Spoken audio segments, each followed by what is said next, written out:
Good evening. Welcome to the channel Stories to Sleep. Enjoy the story and have a great night of sleep. The metallic sound of air circulating through the ducts is constant, hypnotic. Sometimes it makes me forget that I'm alive. Other times it reminds me of it, painfully so.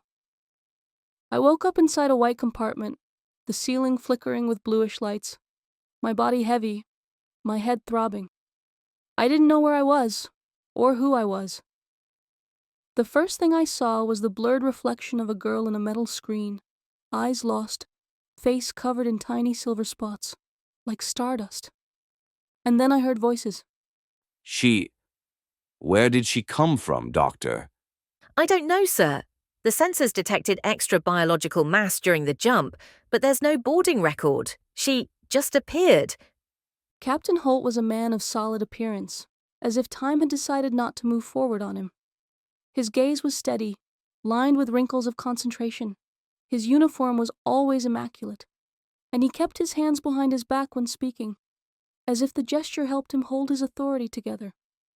Dr. Vega, on the other hand, was organized chaos. Her dark hair was tied in a messy bun, and her eyes were always restless, full of curiosity. She spoke fast, with enthusiasm, even in shock. Behind them stood 3 other crew members: Ellen, the pilot, a woman with a soft smile and melancholic eyes. There was something poetic in the way she spoke about the stars, as if she knew their secrets. Marcos, the engineer, Brazilian. His laugh came easily, and his sing-song accent contrasted with the metallic hum of the ship. He made me feel human, even when I wasn't sure I was. And finally, Rourke, the security officer. Huge, silent, the kind who commanded respect simply by existing. His eyes were cold, but sometimes when he thought no one saw, they trembled with fear. They didn't know who I was, and neither did I. The following days were confusing. The ship Odyssey 9 was traveling through the Delta Aurigay sector, a region not yet catalogued by the Federation.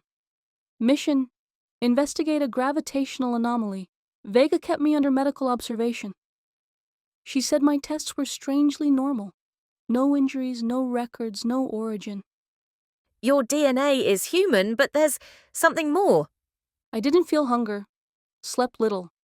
Sometimes I saw flashes, fragments of memories, of a white light, of hands pulling me out of a cocoon, and of a distant voice whispering something I couldn't understand. As days passed, I began to grow closer to the crew. Marcos taught me about warp drives and propulsion systems. I liked listening to him explain. Even when I didn't understand everything, he'd laugh, saying I had eyes too curious to be normal. Ellen let me sit beside her in the cockpit. She spoke about constellations as if speaking of old friends.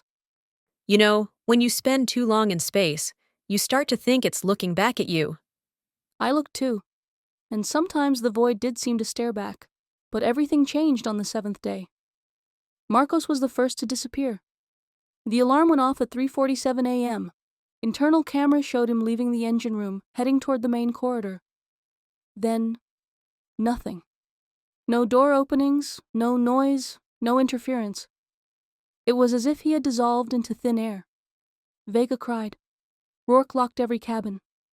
Holt stayed silent. Watching the recordings on a loop, I felt something change inside me, a pressure in my chest, a distant voice.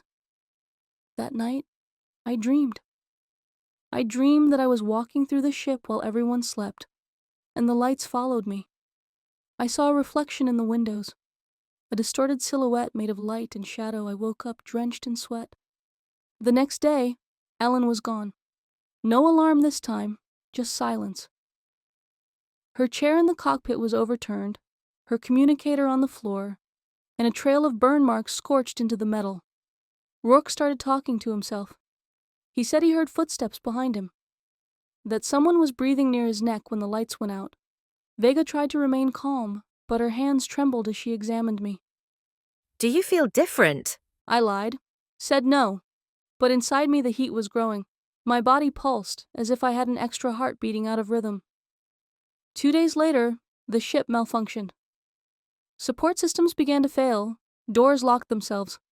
Holt and Rourke tried to manually control the energy core, but something, or someone, interfered.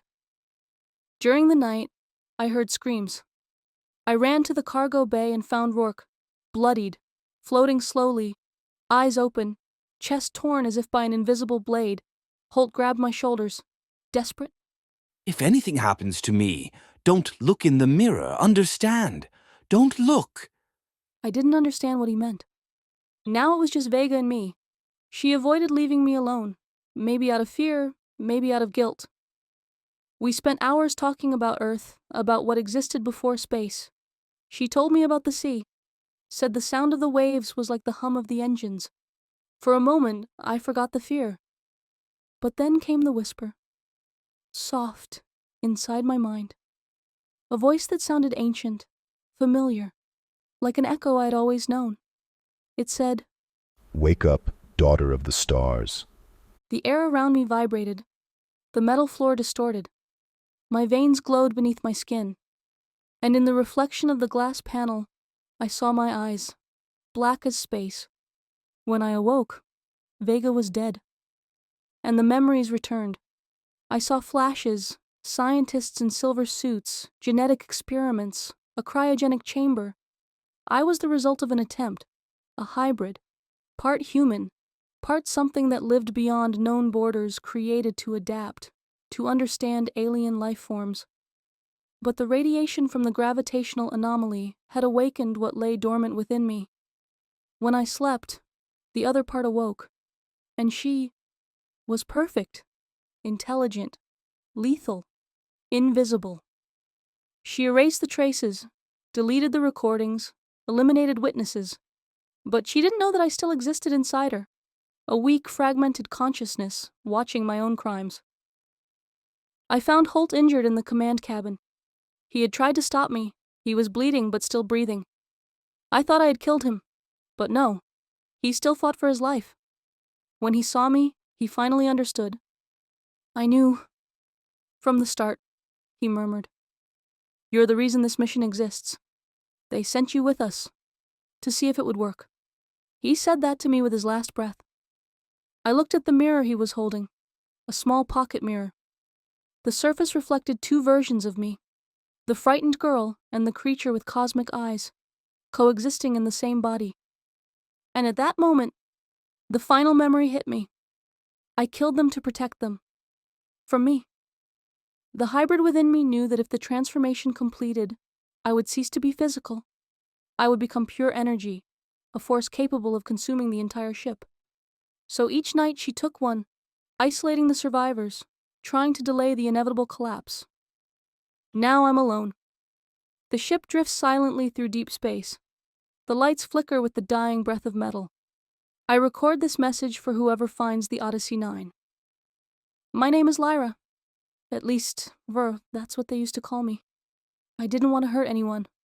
But what lives inside me doesn't understand love or guilt or regret. It only wants to go home. And out there among the stars, something answers. A light awakens. And for the first time, I know I am not alone.